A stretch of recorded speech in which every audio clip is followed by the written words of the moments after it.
Conakry, 17 juillet 2017. Bienvenue dans cette édition dont voici le sommaire. Sikouba Savani, c'est le nouveau directeur général de la RTG qui a pris officiellement fonction ce matin. Il entend imprimer un nouvel élan pour mieux qualifier les programmes de la RTG Coloma. Assemblée générale des jeunes chrétiens de Guinée, 4 jours de travaux pour passer au peigne fin toutes les questions liées au développement de la jeunesse. La rencontre a été sanctionnée par un mémorandum. Coopération Guinée-Bruxelles, 6 parlementaires guinéens viennent de prendre part à la 5e assise de coopération décentralisée. Objectif, développer des échanges d'expériences. Mesdames, Messieurs, bonsoir. Merci de l'attention et bienvenue dans cette édition. Le président de la République a reçu ce lundi au Palais Sékou Touré le vice-président de la Banque mondiale pour l'Afrique. Les entretiens entre professeurs Alpha Condé et Martar Diop ont porté sur le développement des secteurs de l'énergie et de l'agriculture. Salassi Keita revient sur les temps forts de cette audience. Le vice-président de la Banque mondiale pour l'Afrique au Palais Sékou Touré. Les entretiens entre professeur Alpha Condé et Martar Diop portent sur l'énergie et l'agriculture. Bref, toutes les questions liées à la vie socio-économique de la Guinée. Avec cette panoplie d'activités détaillées en profondeur au cours de cet entretien de plus d'une heure, le vice-président de la Banque mondiale pour l'Afrique a rassuré le chef de l'État de sa totale disponibilité à soutenir le gouvernement dans le but d'atteindre ses objectifs de développement. Il s'agissait de faire le point de la coopération entre la Banque mondiale et la République de Guinée. Comme vous le savez, nous venons de terminer un cycle qui s'appelle le cycle IDA 17, où notre institution avait octroyé un volume global de l'ordre de 200 millions de dollars qui va être plus que doublé dans les 3 années à venir. Car ce nouveau cycle qui commence cette année et qui durera 3 ans va permettre de financer l'économie guinéenne de l'ordre de 530 millions de dollars. Et ceci sans compter les ressources qui viendront du secteur privé, de la partie secteur privé de la Banque mondiale, qui permettront de financer un certain nombre de secteurs, de projets du secteur privé et ainsi contribuer également à la création d'emplois et à la croissance de l'économie en Guinée. Nous avons fait une revue du portefeuille avec un accent tout particulier sur la question de l'énergie. Comme vous le savez, la Guinée a fait des investissements importants en matière de production énergétique, notamment dans le domaine hydroélectrique avec Keleta, Swapiti et l'ensemble de ces projets qui rentrent maintenant en vigueur. Et il s'agit de voir comment on va investir maintenant dans la distribution et dans la transmission pour s'assurer que l'accès à l'énergie en Guinée passe des 18% aujourd'hui à un niveau qui soit un niveau beaucoup plus élevé et nous sommes en train de définir des objectifs quantitatifs très précis. Nous avons également parlé de l'agriculture qui constitue un axe essentiel du PNEDS qui est le programme de développement national de la République de Guinée et qui vise justement à créer une économie beaucoup plus diversifiée. Une économie qui soit diversifiée mais également une économie qui soit créatrice d'emplois et que donc la croissance ne soit pas concentrée dans les secteurs à haute intensité capitalistique tels que les mines. Donc le programme qui a été développé par le gouvernement bénéficie de l'appui de la Banque mondiale avec différentes sources de financement, du financement sous forme de dons et de crédits et des financements sous forme constitutionnelle. Donc nous avons parlé dans le détail de la mise en œuvre de ce programme. Le troisième volet, il s'agit bien sûr de discuter de la réunion importante du groupe consultatif que nous préparons avec Madame le ministre du Plan qui permettra de regrouper l'ensemble des partenaires de la Guinée autour des orientations stratégiques du gouvernement afin de procéder au financement et de trouver les financements qui seront nécessaires à la mise en œuvre du programme national de développement.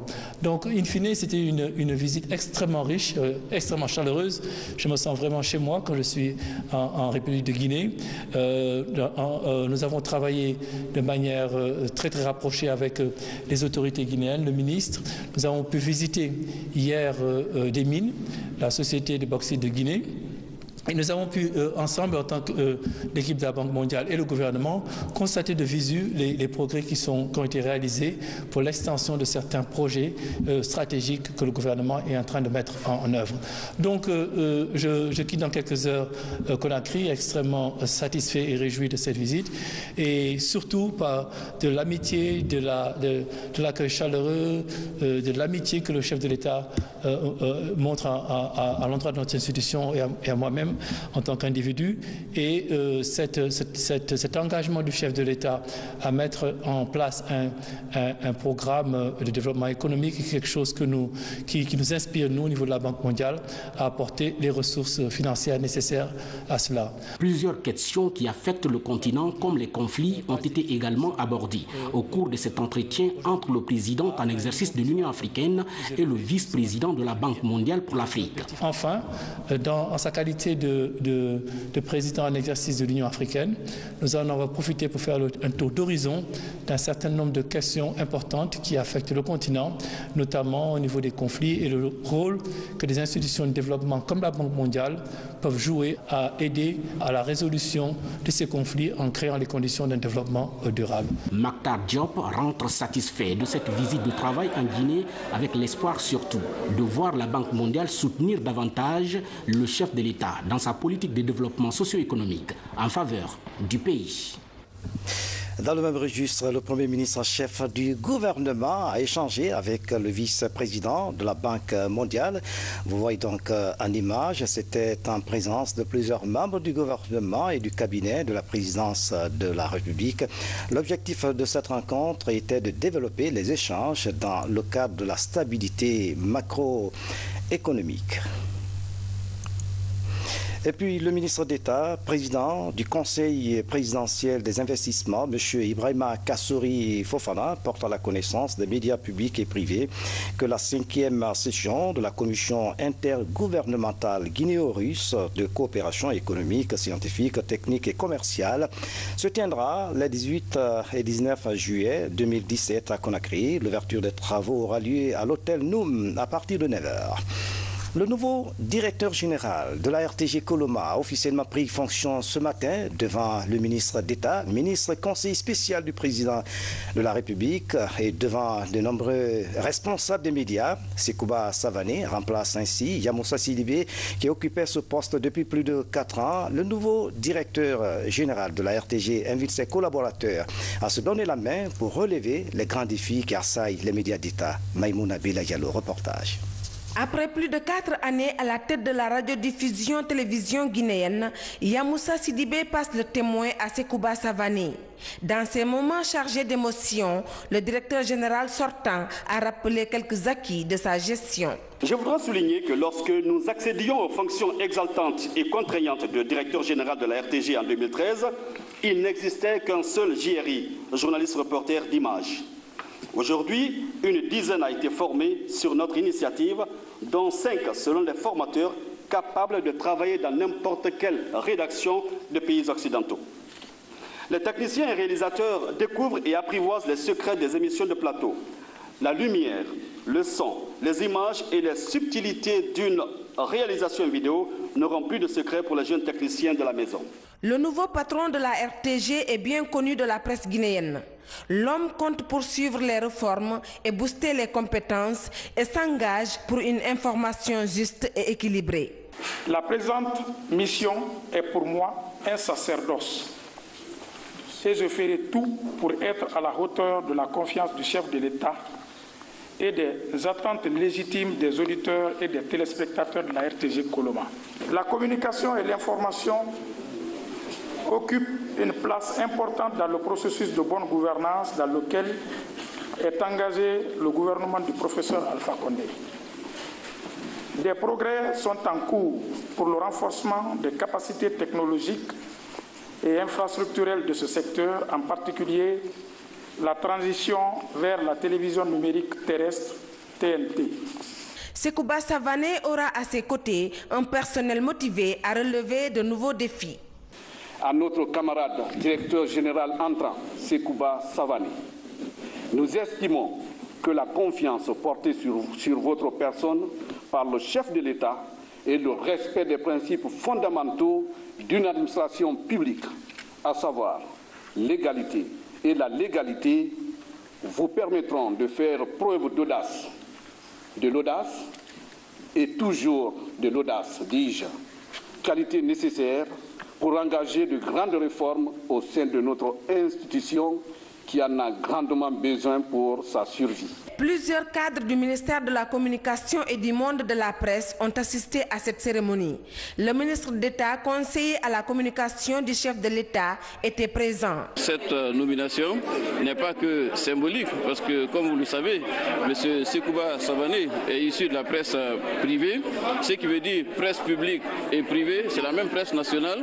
L'essentiel, c'est d'utiliser toutes les compétences, tous les talents, pour que les médias en général et les médias de services publics en particulier se qualifient davantage et correspondent à notre époque et prennent en compte les défis des temps nouveaux. Tous espèrent voir la RTG, ce média de service public encore plus proche des populations et jouer son véritable rôle de vitrine du pays. L'autre image de l'actualité nationale, 30 motos pour la sécurité routière. C'est un don de l'ambassade de Chine en Guinée. Ces engins viennent renforcer les capacités des agents de la sécurité routière. Les bénéficiaires ont exprimé leur gratitude aux donateurs. Ici à Gaba, Fatima Touyalo. Dans sa mission de régulation de la circulation, la police routière est confrontée à des difficultés d'ordre logistique. Des équipements sans lesquels le policier a souvent du mal à réprimer le mauvais comportement des usagers de la route. Pour inverser la tendance, la coopération chinoise a offert ses 30 motos de marque TVS et Apache au ministère de la Sécurité et de la Protection civile. Nous offrons ce ton de moto, c'est pour aider le ministère à améliorer la capacité de son travail. Cela manifeste l'amitié et les bonnes relations entre nos deux pays. Ces motos viennent faciliter la mobilité des agents de la police routière. Ce geste de l'ambassade de Chine est hautement salué par les bénéficiaires. C'est la concrétisation de l'excellence de nos rapports d'amitié avec le peuple chinois, le gouvernement chinois. Et l'ambassade de Chine a fourni beaucoup d'efforts depuis que je suis à la tête de ce département et même avant. Aujourd'hui encore, la Direction nationale de la sécurité routière est bénéficiaire de 30 motos non négligeables et je leur ai demandé de tout mettre en œuvre pour rétablir la confiance entre les concitoyens et la police, d'être plus professionnels. Au-delà de cette assistance, l'ambassade de Chine compte offrir des bourses d'études au ministère de la Sécurité. L'enjeu est de renforcer les capacités opérationnelles des agents de la police routière. Une série de formations est en cours au sein de la gendarmerie nationale. Elle est initiée par le haut commandement de la gendarmerie. Objectif renforcer les capacités opérationnelles des gendarmes guinéens, comme l'indique le programme de réforme des forces de défense et de sécurité. Suivez le reportage de Alia Kamara. L'école nationale de la gendarmerie de Sonfonia, une institution créée en 1966. Elle a participé activement à la formation de plusieurs grands officiers qui font la fierté de ce corps d'armes. Depuis 3 semaines, l'école abrite 4 types de stages. La 16e promotion des officiers des polices judiciaires, la 4e des commandants d'unité de la gendarmerie territoriale, la 3e promotion du diplôme des qualifications supérieures et la 2e des directeurs d'enquête. Ces stages ont permis de changer quelques habitudes. Ce que je faisais dans les unités et ce que je vois ici, il y a une grande différence. Parce que là-bas, je mettais des gens en garde à vue, sans prévenir le procureur. Et ici, arrivé ici, j'ai été informé que ça, ce n'était pas de mon ressort, parce que je n'étais qu'un simple APJ. Ils peuvent apprendre au cours de ce stage des nouvelles techniques d'audition, de la nouvelle manière d'organiser les investigations judiciaires à grande envergure, et puis ils peuvent sortir ici avec de nouvelles connaissances professionnelles. Depuis 2010, l'école de Sonfonia a formé près de 5500 gendarmes. Des cours théoriques et pratiques qui entrent dans la concrétisation du programme de réforme des forces de défense et de sécurité. Quand on parle de la formation, on commence par ça. Ça, c'est le b.a.-ba, c'est le socle. On commence d'abord par la pédagogie. Comment est-ce qu'il faut transmettre le savoir? Ensuite, on passe à la spécialisation des différentes matières dispensées ici. Quand je prends le maintien de l'ordre, l'intervention professionnelle, quand je prends la déontologie, quand je prends la transmission, la tactique, etc., etc. Pour certains de ces stagiaires, la formation va durer 6 mois. Les cours ont été lancés par le haut commandant de la gendarmerie nationale, directeur de la justice militaire, soucieux de faire de ce corps une force au service du peuple. Dans l'actualité encore, l'Assemblée générale des jeunes chrétiens de l'archidiocèse de Conakry a pris fin à Kindia. Ce mini-synode a permis aux participants de passer en revue toutes les questions liées à la vie juvénile et au fonctionnement de l'Église. La rencontre a été sanctionnée par un mémorandum. Valérie Manet. La rencontre des jeunes chrétiens de Kindia s'est achevée par cette célébration eucharistique. Elle a permis de relancer le dynamisme de la jeunesse diocésaine à la participation effective dans la construction d'une société guinéenne solide. Pendant les travaux qui ont jalonné les 3 jours du mini-synode, des jeunes ont bénéficié d'un enseignement spirituel, mais aussi moral. Dans ce mini-synode, on a eu l'occasion de débattre sur 4 thèmes qui sont jeunes et famille, jeunes et éducation, jeunes et église, jeunes politique et... En quelque sorte, nous avons débattu des 4 thèmes-là. À ce niveau, comme le disait le Père évêque, l'avenir de la jeunesse et de l'Église appartient aux jeunes. Donc, sur ce, il faut que nous soyons engagés dans l'Église parce que l'avenir de l'Église dépend de nous. La fin de ces travaux de réflexion marque ainsi une nouvelle étape dans la vie de ces jeunes. L'acte du mini-synode et le rapport final des échanges ont été aussi remis à l'archevêque pour validation. J'ai dit tout à l'heure aux jeunes qu'ils viennent de me remettre un document. Pour que je fasse mes recommandations, il me faut du temps pour lire, analyser et consulter. Et je leur ai demandé de prier pour moi pour que les dispositions qui vont être prises soient les meilleures pour leur vie et pour notre Église. Pour accompagner l'Église dans la réalisation de ces projets, le directeur général de la banque UBA a offert 100 millions de francs guinéens. Dieu a tellement fait pour moi dans ma vie, Dieu a tellement été grâce et bénédiction dans ma vie que à chaque fois que j'ai l'opportunité de me retrouver avec des frères, avec des chrétiens, tant que je peux apporter ma modeste contribution à la gloire de Dieu dans la vie de chacun, je le ferai avec plaisir. Ce mini-synode initié par l'archidiocèse a réuni les différentes paroisses du diocèse de Conakry afin de construire une base d'éducation de qualité pour les jeunes chrétiens. Cette année, les échanges ont permis aux participants de prendre l'engagement devant leur père évêque d'être acteurs de la nouvelle évangélisation dans le monde. La députée de la commission santé ont visité quelques structures hospitalières de Conakry. La démarche vise à s'inquérir des réalités de ces établissements afin de vérifier si le budget alloué à la santé est utilisé à bon escient. Je vous le précise que le budget de la santé passe de 2 à 8,2%. Fatimatou Diallo Algassimouba. De l'hôpital national Ignace Dine à la pharmacie centrale de Guinée, en passant par l'hôpital Donka, ces députés de la commission santé de l'Assemblée nationale viennent cerner les réalités du moment. Il s'agit d'une visite de contrôle parlementaire de l'action publique. Auprès des responsables de ces structures hospitalières, les députés s'inquièrent du fonctionnement des établissements. Nous avons signé pendant cette session des lois beaucoup de dons, beaucoup de dons de pays tiers. Rien n'est plus important que la santé. Avant d'investir dans quoi que ce soit, il vaut mieux d'abord investir dans la santé puis dans l'éducation. Alors nous sommes très satisfaits de la visite que nous venons de réaliser. On sent qu'il y a beaucoup d'améliorations, n'est-ce pas? D'abord dans la présentation physique de ces structures-là et même la manière de gérer, il y a une certaine amélioration. Tout n'est pas parfait, loin de là. À l'hôpital Donka, le débat porte sur l'évolution du chantier. Un chantier lancé depuis début novembre 2015. Aujourd'hui, les travaux de rénovation et d'extension avancent à grands pas. Ces travaux évoluent à un rythme accéléré parce qu'il y a un délai. Le délai contractuel devrait prendre fin au 31 décembre 2017. Ce qui veut dire que les deux entreprises, Pikini et Sakov, pour les lots 1 et lot 2, sont en cours d'action. Et pour que ces travaux puissent être mis à la disposition des populations guinéennes au plus tard fin décembre ou en tout cas novembre 2017. Ils nous ont aidés à augmenter le budget de la santé de 2% à 8%. Je suis convaincu qu'avec ce qu'ils ont vu sur le chantier aujourd'hui, ils sont convaincus une fois de plus que l'argent qui est mis à la disposition du ministère de la Santé n'est pas jeté par la fenêtre.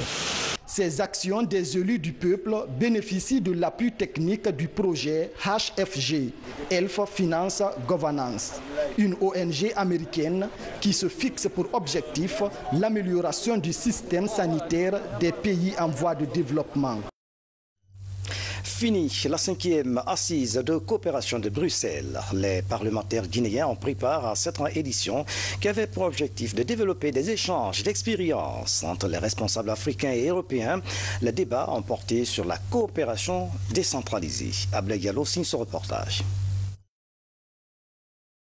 L'immigration clandestine est l'un des sujets abordés au cours de cette 5e assise de la coopération décentralisée de l'Union européenne. Une préoccupation mondiale et un défi pour l'Afrique. À Bruxelles, 6 parlementaires guinéens prennent part à ce rendez-vous d'échange d'idées et d'expériences. La somme d'expériences que nous avons commencé à recueillir va certainement servir non seulement en tant que législateur pour mieux nous orienter dans ce qu'il faut faire dans notre pays et conseiller aussi nos communes pour aller à une meilleure coopération vers des pays comme l'Union européenne, comme d'autres pays développés, dont les villes peuvent aider nos communes. On va essayer de tirer encore des relations entre nous et d'autres villes européennes et asiatiques et à travers le monde pour vraiment avoir un résultat au niveau de nos différentes municipalités. Cette initiative a pour but d'offrir aux pays en voie de développement des opportunités pour leur émergence. Une occasion pour les participants de défendre leurs projets de développement communautaire afin de décrocher leur financement. J'espère que pour les prochaines assises, qu'il y ait plus de monde qu'il y en a eu aujourd'hui. Et j'espère que les projets avec lesquels ils sont venus sont des projets bancables, des projets qui pourront faire la différence à nos concitoyens. Donc j'espère que leur raison d'être ici à Bruxelles portera fruit. Nous avons des milliards d'euros qui attendent la Guinée à l'international, mais on n'a pas la capacité, on n'a pas les hommes et on n'a pas les projets bancables. Plusieurs autres questions sont aussi examinées, telles que l'identification des besoins des collectivités et le suivi des investissements destinés à l'Afrique. Le reportage de notre envoyé spécial Ablé Diallo à Bruxelles. Et puis, dans le cadre de l'opération de contrôle de la conformité technique juridique des médias audiovisuels et des sociétés distributrices d'images, dont la première phase s'est déroulée du 27 au 14 mai 2017, la Haute Autorité de la Communication HAC compte engager la seconde phase. Celle-ci concerne les sociétés distributrices d'images agréées en République de Guinée. À cet effet, elle informe les responsables de ces établissements qu'une mission de contrôle passera au niveau de leurs sièges respectifs du vendredi 21 au lundi 24 juillet 2017. Par conséquent, la Haute Autorité de la Communication HAC les invite à apprêter les copies des documents administratifs et juridiques de leur société qui sont à leur disposition. Conakry le 17 juillet 2017 pour la présidente pour la Haute Autorité de la Communication, la présidente Madame Martine Kondi. L'ambassade de Turquie en Guinée vient de commémorer l'an 1 du coup d'État marqué contre le président Erdogan. Cet événement tragique est survenu le 15 juillet dernier. Une journée de l'unité nationale a été organisée à Conakry pour rendre hommage aux martyrs et soutenir l'État turc. Moussa Mikini, Makeme Donzo. Cette projection vidéo rappelle la nuit tragique du 15 juillet 2016 en Turquie. Une des plus longues nuits qui a permis à la coalition rouge de garder le pouvoir. Le président turc Recep Tayyip Erdogan et le premier ministre Binali Yildirim ont condamné la tentative avortée, tout comme tous les leaders épris de démocratie. Le premier ministre guinéen renouvelle la solidarité de son gouvernement au peuple turc. Témoigner pour le soutien du chef de l'État, du gouvernement et du peuple de Guinée à nos amis turcs qui commémoraient le premier anniversaire de la tentative de coup d'État survenue le 15 juillet 2016, qui malheureusement, comme nous venons de le voir, a enregistré des pertes tragiques en vies humaines d'innocents citoyens. Nous savions que ce coup d'État avait été un traumatisme, mais en voyant aujourd'hui ces images, nous mesurons encore davantage tout le traumatisme que cela a pu représenter pour ce pays frère qui pourtant a connu de très grandes réalisations au cours des dernières décennies. Le bilan du coup d'État raté était lourd. 238 personnes tuées, 2190 blessés notifiés et de milliers d'interpellations. Le 15 juillet 2016, nous avons vécu malheureusement une journée très difficile. C'était la tentative de coup d'État qui a été opérée par le groupe terroriste FETÖ, de Fethullah Gülen.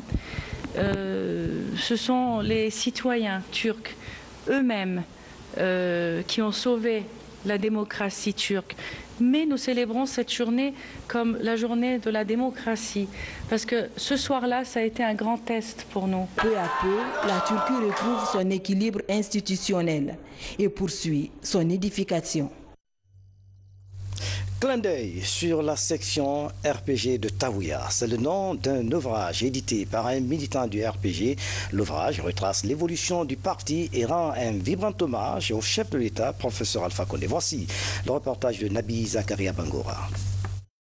Boundiala Djoubaté est secrétaire administratif du RPG à Kanciel à Taouya. Ce tête ingénieur dans les industries de bois a servi à l'usine de panneaux à Sérédou en qualité de chef laboratoire avant de prendre sa retraite. En 2007, Boundiala intègre la politique. Ce fervent défenseur du programme du chef de l'État vient de jeter un clin d'œil à travers un ouvrage de 62 pages au passé du parti au pouvoir. Voilà, clin d'œil, c'est le nom de l'ouvrage. Je l'ai édité parce que c'était une nécessité, je ressentais vraiment la ferme nécessité de le faire. Quand je venais au secrétariat administratif, il s'est trouvé que beaucoup de personnes ont déjà travaillé dans la section et bien travaillé. Mais je n'ai pas retrouvé leur nom dans les archives, vraiment, de notre section. Donc j'ai pensé qu'il fallait vraiment préparer quelque chose qui pourrait être lu et retenu par la génération future. Et je me suis rendu compte également que le président de la République, le professeur Alpha Condé, a fait beaucoup de combats. Ce combat a été couronné par un grand succès qui fait de lui aujourd'hui président de la République. À la lumière de ses expériences et recherches, Boundiala publie des photos des personnages qui se sont illustrés dans le combat pour la cause du RPG. Dans cet ouvrage, l'auteur rend hommage au chef de l'État, le professeur Alpha Condé, et loue ses initiatives de développement socio-économique de la Guinée. La campagne agricole, la culture de l'anacardier, plus de 200 hectares déjà, et plus de 1000 hectares de plaine dans Mandiana sont aménagés. Les engrais se trouvent à ciel ouvert. La fête tournante, il a tellement fait de bien qu'il ne faut pas l'oublier, il faut le dire quand il est vivant. Boundiala Djoubaté compte faire la dédicace de son œuvre clin d'œil ici à Conakry, les jours à venir. Et puis, le ministre du Budget informe l'ensemble des usagers, détenteurs de véhicules à moteur, de cyclomoteurs et autres engins à moteur que la campagne de vente libre de vignettes exercice 2017, débutée le 29 mars et devant prendre fin le 29 juin, a été prorogée au 20 juillet 2017. Ceci pour permettre à tous les usagers de payer leurs vignettes et d'en estampiller leur engin. À cet effet, une vaste campagne de contrôle débutera après la date limite du 20 juillet en collaboration avec le ministère en charge de la sécurité routière sur toute l'étendue du territoire national. Ainsi, tout achat de vignette sera majoré d'une pénalité de 25% de sa valeur faciale à compter du vendredi 21 juillet 2017. Le ministre du Budget s'est compté sur le civisme de chacun et de tous, signé Dr Momelamine Doumbouya. Culture, avant de refermer cette édition, les comédiens guinéens peuvent se frotter les mains. Le président de la République, à travers le ministère de la Culture, vient de faire bénéficier 50 comédiens d'une prise en charge sanitaire. C'est un projet qui vise à accompagner les comédiens dans la promotion de la culture. Le geste du chef de l'État est hautement salué par la Fédération nationale des comédiens de Guinée. Le détail dans nos prochaines éditions d'information. Voilà, c'est la fin de cette édition à tous. Merci de nous avoir suivis. Excellente soirée, où que vous soyez dans le monde. À demain.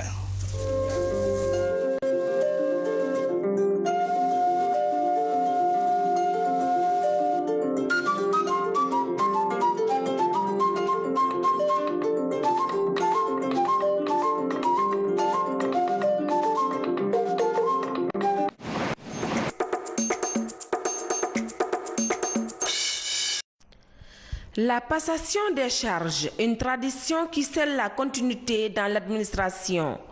Après plus de 4 années de service à la tête de la radiodiffusion télévision guinéenne, Yamoussa Sidibé passe le témoin à Sekouba Savané. Dans ces moments chargés d'émotion, le directeur général sortant a rappelé quelques acquis de sa gestion.